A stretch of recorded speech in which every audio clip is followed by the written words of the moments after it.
everybody. Welcome to SoCal Dram Tram. Thank you, man. This is your boy C. I'm Matt, and today, before we get into this review, like, share, subscribe, all that stuff. Hey, what's up, Vato? Why you all down in the dumps? Dude, I'm just like really sad because last year around this time, it was Christmas time, and it's Christmas time again, and we ain't got no whiskey. I mean, we have whiskey up here, but we reviewed all that. And like, you know, last year Santa came and he brought all this cool stuff and like left us a bottle and Wait. Hey, Vato, I think I hear something. I think I hear it too. Someone's coming home, Holmes. Wow! You see, I told you, little hermanito. I told you Santa Claus was coming this year. Santa came back to the bar! He always comes through for us. Yay! I was really worried.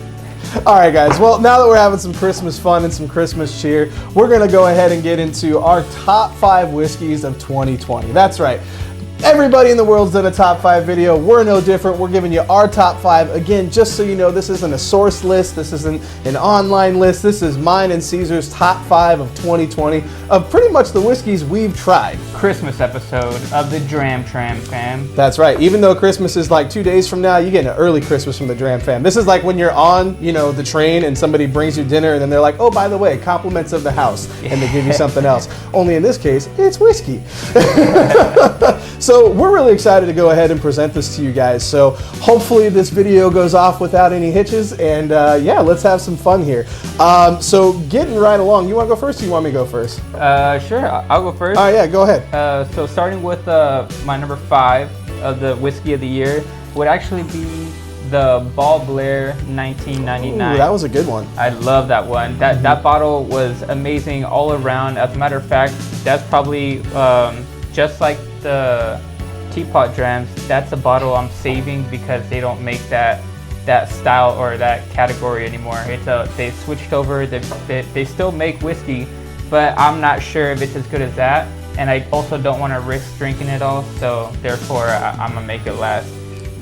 Great Highland Scotch. To be honest, I think besides Glendronach and some Deanston, I think it's probably the best Highland Scotch out there. So for Ball Blair 1999, I still recommend you folks out there that haven't tried it yet. If you can find it or has a friend that has it, hey, ask them for some. It is definitely worth a shot. Get it? Worth a shot? No, but for real, what about you, brother? No, absolutely. I mean, I think Ball Blair, what was it? It was 99? Yeah, Ball Blair 99. I think that was a really good bottle for sure. I think it's definitely worthy of a top 5. You know, hopefully, like you were saying, it is still out there. You still can find it a little tougher. But I think we both thought pretty highly of that bottle. So I'm glad to see it make your top 5. As far as my number 5 goes, if you haven't figured it out, that's how we're going to do this. He's going to say one and I'm going to say one. But as far as my number 5 goes, I'm actually going with the Smoke Wagon Uncut Unfiltered. Ooh, that's right, Smoke Wagon Uncut Unfiltered. This bad boy presented at 56% ABV, and this thing is a beast. This is MGP source product, but it's being aged out there in Vegas by Nevada H&C Distilling Co. And this bottle was just really solid. This was actually my one of 3 pickups that I had from Smoke Wagon, and I was just really impressed with it. Like, it's a $70 bottle. Definitely not, you know, you don't want to pay like more than 70, maybe 85 tops if you can find it and it's like hard, but like anything over 100 and it's not worth it. Like, it's a really good bottle of whiskey, but it's not like $100, $125, $150 plus whiskey. And in the world where, you know, there's so many whiskeys on secondary market that are just hitting skyrocketing prices, you know, this is one where it's gonna be there, but if you can find it at retail, it's definitely worth the pickup. Definitely some dark chocolate in that one, definitely some citrus fruits in it, but it's just got this really nice like rye spice. Honestly, it makes me want to drink it around Christmas time because it's just very warming. Really good bottle. Definitely shout out to Aaron and Co out there at Nevada. What were your thoughts on the Smoke Wagon? Smoke Wagon was good. I think that Uncut Unfiltered was a turning point. I had the first Smoke Wagon, that was good, and then the second one I believe was the Uncut, and that kind of just turned me. I was like, whoa, this is legitimately like a whole level above higher than the first one you gave me. So yeah, that was pretty good. Absolutely. What's your number 4? So for number 4, I'm going with Waterford, the Irish whiskey. I think if they entered into contests, they would win hands down in my books, the Irish whiskey of the year. especially for it being a brand new distillery. That's what blows my mind. How good it came out to be. How strong it was in alcohol percentage, yet how light and crisp it was in flavor. And you really don't get that teeter-totter too much. So with them doing it and being brand new, I was wowed by it. So it landed number 4 in my top 5. Also, just side note, like everything else we've had from Waterford was distinctly different than the ones before. So good to know that they're succeeding in what they're trying to do, which is track and trace all the origins of whatever came in the bottle, of the grains and everything, and letting you know that it will be different because it came from here, and proving that point as well. Yeah, I mean, I assume we're talking about Ballykill Caven, right? The first one we did? Absolutely. Which, by the way, links to all these videos are going to be down in the description below. I'll link a couple of them up here, but it's by and large, since there's going to be 10 whiskeys here, it's going to be down below because we won't have enough cards for that. But I have to agree, actually, and I'm going to piggyback off your points because my number 4 is also Waterford whiskey. Hey, we didn't even plan that, folks. So we actually planned this a little different as a side note. For myself, I picked the top 5 that I wanted to rank, but then I poured them and I did them blind. My wife poured them into glasses, and I walked away. She wrote down what was in each glass, and I just basically nosed and tasted, and then I put them down as my favorite, and that's what won out. And so number 4 was Waterford Whiskey, Ballykill Caven Edition 1.1. Yeah, you're absolutely right. I think the tracking and tracing that Waterford is going after with terroir, and the fact that they are able to deliver such young whiskey but still have such a good flavor profile, I was immensely impressed by them. And again, like I said, I think that was 50% ABV. It was about $85. I did have to get it shipped because that particular bottling was a UK exclusive. They are starting to touch down here in the United States as well. But the Ballykill Caven, I think, was specifically for the UK. And that was even worth that it was. It was worth the shipping. Like, this is a bottle where if I found it on the shelf here, I wouldn't, feel bad paying upwards to like $140 for it because I was very impressed with it. Very buttery in its texture, but also just the flavor profile was a lot of citrus, some mint, like eucalyptus, vanilla cream. To me, I think I related it to one year for my birthday, my dad made me like this gigantic like cream puff, and we haven't been drinking today, folks. But it was basically filled with like vanilla custard with like a torched creme brulee in it, and it was just absolutely delicious. Brought back those fond memories. But all in all, a solid bottle, a solid offering from Waterford. Can't wait to see what they do next. But yeah, what's your number 3? For number 3, I remember distinctly was that Elijah Craig batch C919. Oh yeah. Because not only was it the absolute best price cask strength whiskey you could find out there, but the flavors were ridiculous. Like I said before, it, folks, was a highly alcoholic Reese's Pieces peanut butter cup. Like if you got a Reese's peanut butter cup and you injected it with that 62% alcohol, like 67 or 67% alcohol syringe, and then you took a bite, that is to the T what you're gonna get in flavor. And folks, think about how good that sounds, right? Yeah, so now you see how excited I am. I got Reese's peanut butter cups right there. We can do that. I just don't have a syringe. We'll just pour some Elijah Craig on it. That's actually not a bad idea. We're not doing that. We're not doing that. And to be honest, folks, even though C9 when I came out last year. Yeah, in theory it came out in September of last year, but I got it in December. And there's still very few, it's still available at very few spots. It's getting harder to find. Yeah, it's getting harder to find, but it's still not too hard to find right now because it's not, Elijah Craig isn't like a bourbon hunters type where everyone's looking for this particular. I'd say it's the best kept barrel proof secret in whiskey. Yeah, exactly. There you go. That's the most beautiful way to put it. So if you could find C919, then 100% pull the trigger on it. Absolutely, I'd have to agree with that. Obviously we've done C919 and we've done B520. I think we both preferred the C919, and we're going to go back to those two bottles at some point because I want to see how B520 has sat and kind of aired out. But the nice thing, like you said, it's kind of the best barrel proof whiskey, and as a secret that you can pick up. It's definitely a huge value. That one, I said 67. I want to say it's closer to 68% ABV, and if you can find it at retail, it's about $70. Yeah, so it's really tough to beat. It did not make my top 5. It almost did, but when I started really thinking about it, there were some other whiskeys that just really struck home with me a lot more, which moves me into my number 3, which is a bit of a shocker, and I'm sure some people out there are going to be like, oh, well, of course you'd say that because it's brand new and you just put it in your reviews, blah, blah, blah. No, absolutely not. This whiskey would have made it regardless if we did it last week or if we did it 6 months ago, and that is Balcones Lineage. Oh, that's right, Balcones Lineage. This is coming out of Texas. This is a Texas whiskey, and this is a combination of Scottish and Texas barley. Scottish being the Golden Promise, and Texas being the Highland Plains. And like I said, this is coming out of Waco. And Jared Himstead, man, you are just chef's kiss of a master distiller, because damn.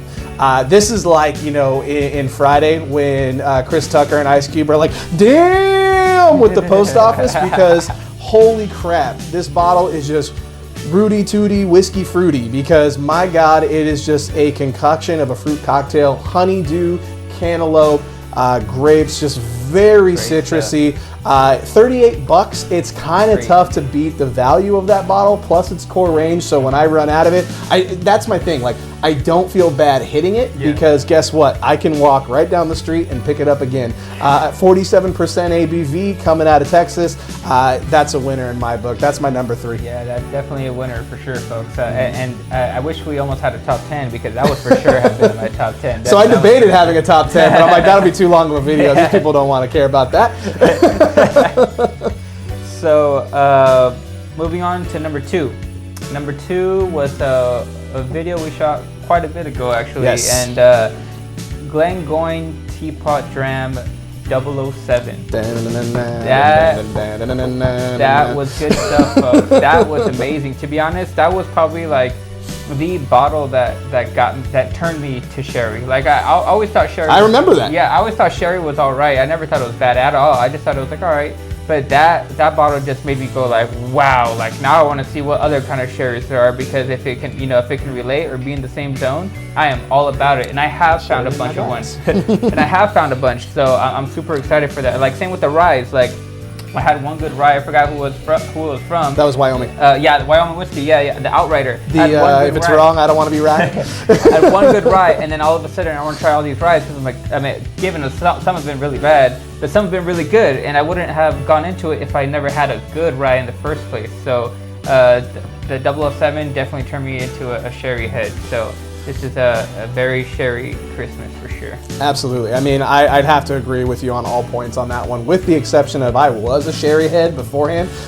So it was one of those things. I bought that bottle. So I remember that day very vividly, because I was having a pretty bad day that day. And I just happened to be looking through different online sites for purchasing whiskey.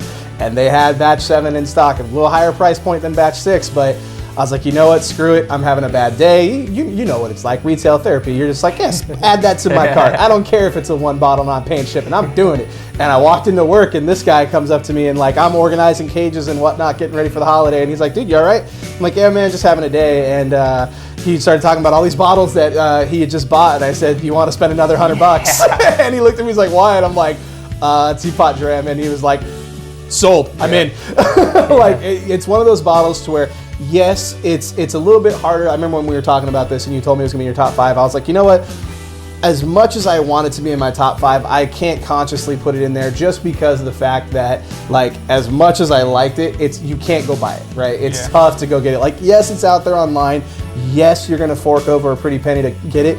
But if you have been curious about it, if you are wondering what the hype is around Teapot, I will tell you the hype is real, like 100%. So if you can find a bottle or you can track down a pour, hey, you should definitely look into it, because it's a solid one. That's actually one we did a giveaway on too, so I was really happy to see that one go to, I think that was Greg Lewis out in Texas. So hope you're enjoying that Teapot, my man. Maybe you're drinking it right now. Who knows? I don't know. So my number 2, and this one was, when I did my blind, I'm like, oh my gosh, like this could very easily come in at number 1, right? And this bottle will forever and always have a soft spot in my heart, because number 1, the story in which that I found it, in terms of just like what happened for me to get it. But also it was a turning point for this channel, absolutely. Like this one, we got the new backdrop, we did some new B-roll stuff. Like it's when like the step, you know, we took that step up in quality, or at least we think so. If you don't think so, leave it in the comments. Let us know. What do you want to see different? I don't know. But if you don't like it, you know, you can also go away. No, I'm just kidding.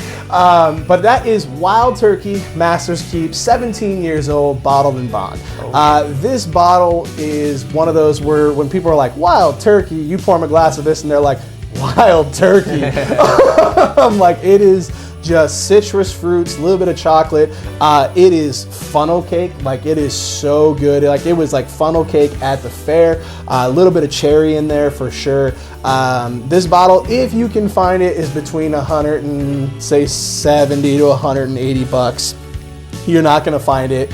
It's pretty limited. I think it was 14,000 bottles that it was limited to. It's not saying that you can't find it, but you're probably going to pay for it if you can. It's bottled in bond, so it is 50% ABV, aged for a minimum of 4 years, in this case 17 years. But I think that's one of the big reasons why I liked it, is that it was a 17-year-old bourbon that wasn't over oaked. Like we've had some bourbons where it is just, you know, it's like between 6 to 9 years, and it's just like, man, all I'm getting off of this is oak and spice. And like, that's fine, excuse me, but that 17-year-old Wild Turkey is just oh, chef's kiss. Like it's absolutely delicious. Do you have any thoughts on the Wild Turkey? Yes, I actually do have something to say about Wild Turkey, folks. That actually goes in tie with my number one. Hopefully we can put some digital fireworks in there or something, I don't know. Numero uno for all you Spanish listeners out there. This, folks, actually what I've been sipping on right here. It's my number one whiskey of the year that I tried, for me at least. This Master's Keep is amazing, folks. Besides the notes he said, it's beautiful sweetness, and this is what turned me to Wild Turkey. Matt has given me about 3, if not 4, Wild Turkey, different kinds of Wild Turkey before giving me this. And each time I'll tell him like, oh yeah, it's good. You know, I don't want to say it's bad, but I know he's lying. I never liked any of them, not a single one. But then when he gave me this, I was still like, oh, bro, let's see. You know, he's like another turkey. Just another Wild Turkey, but I'm willing to try it. So I tried it, and I was mind blown. I was like, no way this came from the same place. I was so blown away that it turned me to Wild Turkey, to where I'm willing to try more Wild Turkeys with an open mind. Now that I've had something this good, now that I can see they can do it, I hope they can keep producing it. So we'll see what the next year's batches come out, because isn't this like a first time? So Master's Keep is a thing that they do. I don't know if it's annually or what, but it's their like limited series, right? There is this guy. There's the Cornerstone, which I think was last year's release, which is a rye-centric one. There is the, I forget what it's called, but it's the Oloroso Sherry Cask one, which I do have as well. We just haven't had a chance to get to it. And then I think there's another one called Decades, if I'm not mistaken. But basically the point is that, yes, they are doing Master Keeps. Now, will we see another 17 year? I don't know. Will we see another bottled and bond? I would venture to say eventually we will, but again, who knows? It's all up to the Russells and what they're doing in Kentucky. Yeah. So. Yep. But yeah, folks. So for how hard it turned me away from how much I didn't like it to how good the actual. I remember that. I remember that video. Crazy, blown away. So this is my number one. We almost had to pause because of your reaction to that. I'll never forget that. So that one made me happy. You can get that one out of there. So real quick, before I get into my number one, since you know that was his number one and essentially that was my number two, I'm gonna throw out an honorable mention real quick. Now, the reason why I'm throwing out an honorable mention is because I could not be objective in my rating of this particular whiskey, because subjectively, I just have very fond memories of this whiskey, both with you, just drinking it, but also it's one of those where it's always going to have a special place in my heart, because it's the whiskey that I drank when my wife and I were rehearsing our vows before we were married. Nice. And that's the Glendronach 18-year Allardyce. Man, this whiskey is just, you talk about sherry, it is absolutely delicious. All Pedro Jimenez as far as sherry cask go, and it is just, it's an exceptional whiskey. It's probably my favorite whiskey of all time. But like I said, I could not, knowingly, I could not be objective about it. So that's why I did not make this list, because it's one of those, it's like if you had a bottle of 50-year-old scotch or a Pappy Van Winkle, like it goes on the top shelf and you only hit it every once in a while because you just know how damn good it is and you want to savor it. And it's one of those whiskeys where, like I said, it will always be just right here for me. But with that being said, my number one, which again, when I had this in the blind, I was very happy that this came out on top because subjectively, this would have been my number one if I just arranged them anyway. So I was so happy that this came out on top. And that is Kill Karen from Glengyle Distillery. 8-year-old cask strength sherry cask. This bad boy is from Campbelltown. We've done a review of it, and this whiskey is delicious. It's what I got in my glass right here. I've been sipping on it for about the last 20 minutes. It is just, it's one of those whiskeys where, in my particular instance, because I had it in a blind, as soon as it hit my palate, it was like, that's Kill Karen. Like, there's that Campbelltown funk people talk about, but it's also got that sherry toffee stewed fruits note, but that toffee is what just came forward. Sure. And I had to dig deep because I thought maybe it was like a bitter coffee note, and I'm like, no, there's a sweetness to it. And I knew that that was what was in my glass, and I knew that that was what I really that's what I go looking for. If I'm looking for, something to relax, something to enjoy myself, something to have a sip on, something to take my time with. Like, this is one of those few chapters in your favorite book. This is a couple, levels in a video game. It is an exceptional whiskey. This guy I had to get through auction. I'm told it's supposed to be hitting the States at some point, but who knows, because the global bastard's still a thing and we're still waiting on it. But this guy, I think I paid about $70. So after shipping and everything, it was about 110, 105, 110. But this guy's a 57.1%. Yeah. If you see a Kill Karen 8-year on the shelf, open the tube, because there are 2 8 years. The only 2 differences that you can see on the can, or the one difference I should say, is the ABV. There's a bourbon cask finish, which is 56%. The sherry one is going to say 57.1%. So if you see it and you like sherry and you like Campbelltown, this is like the Trinity. You should absolutely get it. You should absolutely put it in your life, keep it on your shelf, and try to make it last. I got this bottle back in January, and it's a little under halfway gone, and I'm getting a little bit more and more precious, turning into like Gollum whenever I go to pour it. Like, but yeah, that's my number one, man. So Wild Turkey 17, get that bottle over here. Let's put that in the shot. Get that sexiness over here. Yeah, buddy. So that's a Wild Turkey Master's Keep 17-year-old. That's a Kill Karen 8-year-old sherry cask strength. And if I can just add one last thing, and I'll throw it to Cesar here in a minute. This year has just been a lot of fun. When we first started this, I was like, you know what? If we get to 10 videos, that'll be just a blast. Maybe we'll call it quits. We'll see. We were reviewing some of our old videos, and we're just like, wow, we look so young, and the whiskey bottles were so new, and we didn't have nearly as many, and now we're just like, we have 50 in the review queue. So all I want to say, man, is it has been a fun ride with you this year. I cannot wait to see what 2021 holds for us. Definitely more whiskey, hopefully more fun, and damn sure I hope a vaccine. But don't worry, we drink cask strength, so we're already immune, right, folks? You got anything else you want to add on this particular video topic? So yeah, folks. I just want to say, it's been a crazy year, and I can't believe that I thought that by this point we would have run out of either bottles or things to say. Or killed each other. Yeah, but it's been going nothing but well since the beginning, and I always say, like, from the get-go, I was like, dude, I'll be happy if we get to 50. 100 would be like crazy. But at this point, we're like over 440, and that's averaging more than a subscriber a day. So that when you put it into perspective, blows my mind. Well, and at the end of the day, it's not even about the numbers. It's about the community that we're building, and it's just about having fun. But seeing the growth is also super cool. Yeah, it's crazy. Can't deny it. Can't deny it. We turned the drywall into wood. There's been so much this is totally authentic wood. This is not a paper backdrop you can get on Amazon, I swear. But yeah, it's been a crazy year, and I'm glad that I did it here with you, brother, because it was definitely a good time and a great experience, and we're going to continue to have these great times and great experiences. Absolutely. So that's really before we hype out of here, guys, I just want to say, do us a favor, hit us up in the comments. What are your top 5 whiskeys of the year? Do you like any of these? Let us know. Hit us up on Facebook, Instagram, and Twitter. We love interacting with you guys there. Before we get out of here, guys, one last thing I want to say. It's a Wednesday, but hey, we just want to say Merry Christmas. We hope you guys are having a great time with your friends and family. We wish you all a very happy and safe New Year. Yep. And hey guys, we love you. We'll see you in 2021. Cheers, my brother. Cheers. All aboard. Catch you next time.